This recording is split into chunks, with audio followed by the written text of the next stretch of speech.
Hi friends, ಎಲ್ರಿಗೂ ನಮಸ್ಕಾರ. Welcome to V studio. Big Boss ಅವರು ಇವತ್ತು ಬಿಟ್ಟಿರುವಂತಹ ಪ್ರೋಮೋ ನಿಜಕ್ಕೂ ತುಂಬಾ ಚೆನ್ನಾಗಿದೆ ಅಂತ ಹೇಳ್ಬೋದು. ಯಾರ ವ್ಯಕ್ತಿತ್ವ ಯಾವ ರೀತಿ ಇದೆ ಬಿಗ್ ಬಾಸ್ ಮನೆಯಲ್ಲಿ, ಕಂಟೆಸ್ಟೆಂಟ್ಗಳು ಒಬ್ಬ ಕಂಟೆಸ್ಟೆಂಟ್ನ ಯಾವ ರೀತಿ ನೋಡ್ತಿದ್ದಾರೆ ಅನ್ನೋದನ್ನು ತೋರಿಸುವಂತಹ ಕೆಲಸನ ಕಿಚ್ಚ ಸುದೀಪ್ ಅವರು ಸ್ಟೇಜ್ ಮೇಲೆ ಮಾಡ್ತಿದ್ದಾರೆ ಅಂತ ಹೇಳ್ಬೋದು. ಬಿಗ್ ಬಾಸ್ ಮನೆಯಲ್ಲಿ ಯಾರ ಪಾಪದ ಕೂಡ ತುಂಬಿದೆ ಅನ್ನುವಂಥ ಒಂದು ಆ್ಯಕ್ಟಿವಿಟಿನ ಸುದೀಪ್ ಅವರು ಮಾಡಿಸ್ತಿದ್ದಾರೆ. ಆ್ಯಂಡ್ ಈ ಒಂದು ಆ್ಯಕ್ಟಿವಿಟಿ ಸೆಟಪ್ ಹೇಗಿದೆ ಅಂತ ನೋಡೋದಾದರೆ, ಲೈಕ್ ಎಲ್ಲ ಕಂಟೆಸ್ಟೆಂಟ್ಗಳ ಮುಂದೆನೂ ಸಹ ಒಂದೊಂದು ಬೌಲನ್ನು ಇಟ್ಟಿದ್ದಾರೆ. ಲೈಕ್ ಫಿಶ್ ಬೌಲ್ ಬರುತ್ತೆ, ಆ ಥರ ಬೌಲನ್ನು ಇಟ್ಟಿದ್ದಾರೆ. ಆ್ಯಂಡ್ ಹಾಗೆ ಕಪ್ಪು ನೀರನ್ನು ಒಂದು ಜಾರಲ್ಲಿ ತುಂಬಿಸಿ ಇಟ್ಟಿದ್ದಾರೆ.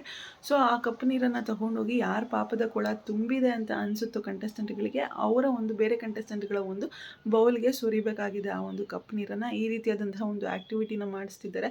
ಆ್ಯಂಡ್ ಗಿಲ್ಲಿ ಅವರು ಕೂಡ ಈ ಒಂದು ಆ್ಯಕ್ಟಿವಿಟಿನಲ್ಲಿ ರಜತ್ ಅವ್ರಿಗೆ ಕಪ್ಪು ನೀರನ್ನು ಹಾಕಿ ಲೈಕ್ ಒಂದಷ್ಟು ರೀಸನ್ಸ್ಗಳನ್ನ ಕೊಟ್ಟಿದ್ದಾರೆ. ಏನಂತ ಅಂತಂದರೆ, ಲೈಕ್ ರಜತ್ ಅಣ್ಣವ್ರು ಹೇಳ್ತಿರ್ತಾರೆ, ಟಾಸ್ಕು ಅಂತ ಬಂದಾಗ ಇವ್ರು ಯಾರಿಗೂ ಅರ್ಥ ಆಗೋದಿಲ್ಲ ಅಂತ ಹೇಳಿ ತುಂಬ ಸತಿ ಹೇಳ್ತಿರ್ತಾರೆ ಅಣ್ಣ. ಸೊ ನನಗೂ ಅದು ಇಷ್ಟ ಆಗ್ತಿಲ್ಲ, ಅದಕ್ಕೆ ನಾನು ಈ ರೀತಿ ಮಾಡ್ತಿದ್ದೀನಿ ಅಂತ ಹೇಳಿ ಗಿಲ್ಲಿ ಆ ಒಂದು ಕಪ್ಪು ನೀರನ್ನು ರಜತ್ ಅವ್ರಿಗೆ ಅಟ್ಟಿದ್ದಾರೆ. ನನ್ನ ಪ್ರಕಾರ ಗಿಲ್ಲಿ ಎಲ್ಲೋ ಒಂದು ರಾಂಗ್ ಡಿಸಿಷನ್ ತೊಗೊಂಡಿದ್ದಾರೆ ಅಂತ ಅನ್ನಿಸ್ತಿದೆ.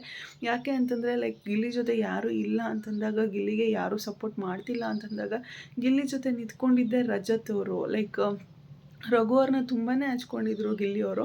ಬಟ್ ರಘು ಅವ್ರು ಎಲ್ಲೋ ಒಂದು ಕಡೆ ಗಿಲ್ಲಿ ಜೊತೆ ಡಿಸ್ಟೆನ್ಸನ್ನು ಮೇಂಟೈನ್ ಮಾಡಿದಾಗಿರ್ಬೋದು, ಅಥವಾ ಗಿಲ್ಲಿ ಸೋತಾಗಿರ್ಬೋದು, ಎಲ್ಲರೂ ಕೂಡ ತುಂಬಾ ಖುಷಿಪಟ್ಟಿದ್ದಾರೆ. ಗಿಲ್ಲಿ ಕಾವ್ಯ ಸೋತಾಗ ಸಿಕ್ಕಾಪಟ್ಟೆ ಖುಷಿಪಟ್ಟರು ಎಲ್ಲರೂ ಸಹ. ಲೈಕ್ ಗಿಲ್ಲಿನ ಪರ್ಸ್ನಲಾಗಿ ಹಂಗ್ಸೋದಕ್ಕೂ ಹೋಗಿದ್ರು, ಡೈರೆಕ್ಟಾಗಿ ರೇಗಿಸೋದು, ಈ ರೀತಿ ನಗಾಡೋದು ಎಲ್ಲ ಸಹ ಮಾಡಿದರು. ರಕ್ಷಿತ್ ಅವರಾಗಿರ್ಬೋದು ಅಥವಾ ರಘು ಅವರಾಗಿರ್ಬೋದು, ಎಲ್ಲರೂ ಸಹ ಬ್ಯಾಕ್ ಸ್ಟ್ಯಾಬಿಂಗ್ ಮಾಡಿದ್ರು. ಬಟ್ ರಜತ್ ಅವರು ಬಿಗ್ ಬಾಸ್ ಮನೆ ಒಳಗಡೆ ಬಂದಾಗ ಒಂದಷ್ಟು ಸ್ಟೇಟ್ಮೆಂಟ್ಸ್ಗಳನ್ನ ಗಿಲ್ಲಿ ಬಗ್ಗೆ ಪಾಸ್ ಮಾಡಿದರು. ಬಟ್ ಅದೆಲ್ಲವನ್ನು ಸಹ ಚೇಂಜ್ ಮಾಡಿಕೊಂಡು ಗಿಲ್ಲಿ ಪರ ಸ್ಟ್ಯಾಂಡ್ ತೊಗೊಂಡು ಗಿಲ್ಲಿ ಜೊತೆನೇ ಇರ್ತಿದ್ರು. ಆ್ಯಂಡ್ ಮಾಡುವಂತಹ ಕಾಮಿಡೀಸ್ನ ಎಲ್ಲನೂ ಸಹ ತುಂಬಾ ಎಂಜಾಯ್ ಮಾಡ್ಕೊಂಡು ಹೋಗ್ತಿದ್ರು ಗಿಲ್ಲಿ.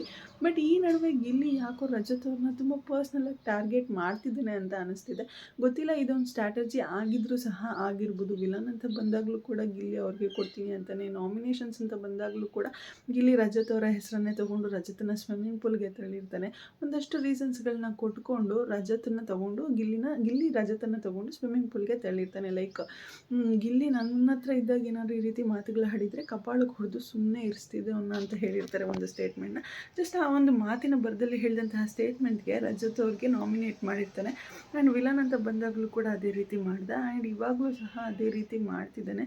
ಬಿಗ್ ಬಾಸ್ ಮನೆಯಲ್ಲಿ ರಜತ್ ಅವರ ಪಾಪದ ಕೂಡ ತುಂಬಿದೆ ಅಂತ ಹೇಳಿ ಆ ಜಾರಿಗೆ ಅಡ್ತಿದ್ದಾನೆ. ಆ್ಯಂಡ್ ಎಷ್ಟು ಟಾಸ್ಕ್ ವಿಚಾರ ಅರ್ಥ ಆಗಲ್ಲ ಅನ್ನೋ ರೀತಿ ಹೇಳ್ತಿರ್ತಾರೆ. ಅದಕ್ಕೋಸ್ಕರ ಇದನ್ನು ಮಾಡ್ತಿದ್ದೀನಿ ಅಂತ ಗಿಲ್ಲಿ ಈ ರೀಸನನ್ನು ಕೊಟ್ಟಿದ್ದಾನೆ. ಆ್ಯಂಡ್ ಇನ್ನು ರಜತ್ ಇದಕ್ಕೆ ಟಾಂಟ್ ಕೊಡ್ದಿರ ಬಿಡ್ತಾನೆ, ಎಷ್ಟು ಅಂತ ಸಹಿಸ್ಕೊತಾನೆ.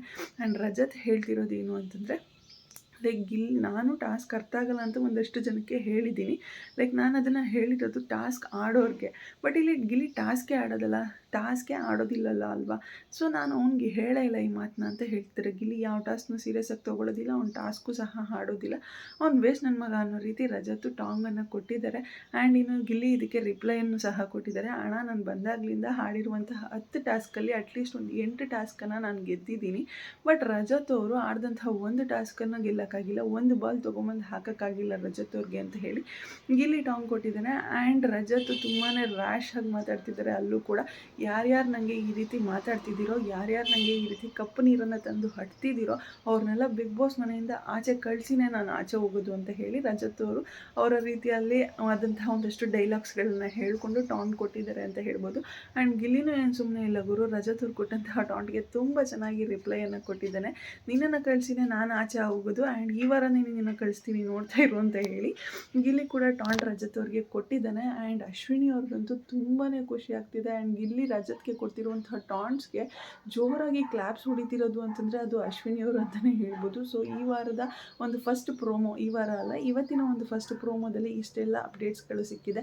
ಆ್ಯಂಡ್ ನಿಮ್ಮ ಪ್ರಕಾರ ಬಿಗ್ ಬಾಸ್ ಮನೆಯಲ್ಲಿ ಅಂದರೆ ಪಾಪದ ಕೊಳ ತುಂಬಿದೆ ಅನ್ನುವಂಥ ಕಂಟೆಸ್ಟೆಂಟ್ ಯಾರು ಅನ್ನೋದನ್ನು ಕಮೆಂಟ್ ಸೆಕ್ಷನಲ್ಲಿ ತಿಳಿಸಿ.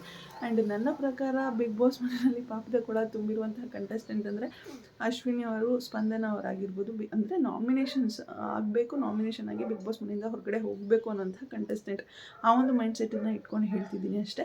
ಧ್ರುವಂತ್ ಮತ್ತು ಸ್ಪಂದನ ಧ್ರುವಂತ್ ಅವರ ಪಾಪದ ಕೊಳ ಕೂಡ ತುಂಬಿದೆ ಆ್ಯಂಡ್ ಅಶ್ವಿನಿ ಅವರ ಪಾಪದ ಕೊಳ ಕೂಡ ತುಂಬಿದೆ. ಅಶ್ವಿನಿ ಅವ್ರು ಯಾಕಂದರೆ ಬೇರೆಯವ್ರಿಗೆ ಏನು ಹೇಳಿದ್ರು ಅದನ್ನು ತೊಗೊಳೋದಿಲ್ಲ, ಬಟ್ ಇವ್ರು ಮಾತ್ರ ಏನು ಬೇಕೋ ಅದನ್ನೆಲ್ಲವನ್ನು ಸಹ ಹೇಳ್ತಿರ್ತಾರೆ. ಆ್ಯಂಡ್ ಧ್ರುವಂತ್ ಅಂತೂ ಲೈಕ್ ಮನಸ್ಸಿಂದ ತುಂಬಾ ಒಳ್ಳೆ ವ್ಯಕ್ತಿ ಅಂತ ಹೇಳಿ ನನಗಂತೂ ಅನಿಸೋದಿಲ್ಲ, ತುಂಬ ಕೆಟ್ಟ ಕೊಳಕ ಪರ್ಸನ್ ಅಂತ ನನಗನ್ಸುತ್ತೆ ಧ್ರುವಂತ್ ಅವರು. ಸೊ ಅದಕ್ಕೋಸ್ಕರ ಅವರ ಪಾಪದ ಕೊಳ ಕೂಡ ತುಂಬಿದೆ ಅಂತ ಹೇಳೋಕ್ಕೆ ಇಷ್ಟಪಡ್ತೀನಿ. ನಿಮ್ಮ ಪ್ರಕಾರ ಯಾರ ಪಾಪದ ಕೊಳ ತುಂಬಿದೆ ಅಂತ ಅನಿಸುತ್ತೆ ಕಮೆಂಟ್ ಸೆಕ್ಷನಲ್ಲಿ ತಿಳಿಸಿ ಫ್ರೆಂಡ್ಸ್.